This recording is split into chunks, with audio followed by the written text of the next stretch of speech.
Samsung আবারও budget সেগমেন্টে নতুন ফোন নিয়ে এসেছে। 6000 এর ব্যাটারি, 120 হার্জের সুপার অ্যামোলেড ডিসপ্লে এবং স্ন্যাপড্রাগন 6 জেনারেশন 3 ওআইএস ক্যামেরা আর 6 বছরের আপডেট। কিন্তু প্রশ্ন হলো, এই দামে কি সত্যি কেনার মতো ফোন, নাকি বাজারে আরো ভালো অপশন আছে? আজ সবকিছু জেনে নিব। চলেন শুরু করি এর ডিজাইন ও ডিসপ্লেকে নিয়ে। এর মডেল হচ্ছে Samsung Galaxy M47 5G।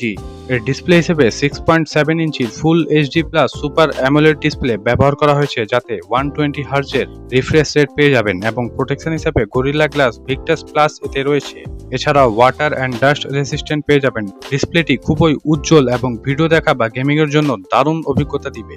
Performance হিসেবে এতে ব্যবহার করা হয়েছে স্ন্যাপড্রাগন 6 জেনারেশন 3 এর একটি প্রসেসর। 6GB এবং 8GB LPDDR5X র্যাম পেয়ে যাবেন। এছাড়াও 128GB এবং 256GB রম ভেরিয়েন্টে আপনি পেয়ে যাবেন। দৈনন্দিন ব্যবহার, মাল্টিটাস্কিং এবং মাঝারি থেকে ভালো মানের গেমিং সহজেই করা যাবে।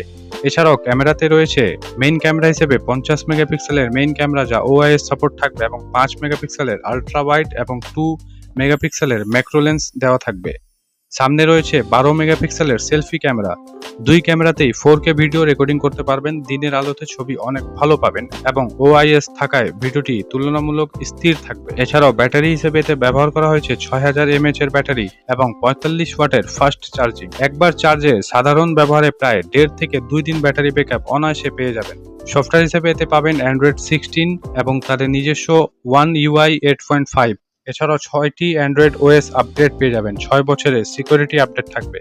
দীর্ঘমেয়াদে সফটওয়্যার সাপোর্টে এই ফোনের অন্যতম বড় শক্তি। এই ফোনের ভালো দিকগুলো হচ্ছে, এতে সুপার অ্যামোলেড 120 হার্জের ডিসপ্লে রয়েছে, 6000 এর বড় ব্যাটারি, 45 ওয়াটের ফাস্ট চার্জিং, স্ন্যাপড্রাগন 6 জেনারেশন 3 এর একটি প্রসেসর এবং ওআইএস ক্যামেরা পাবেন।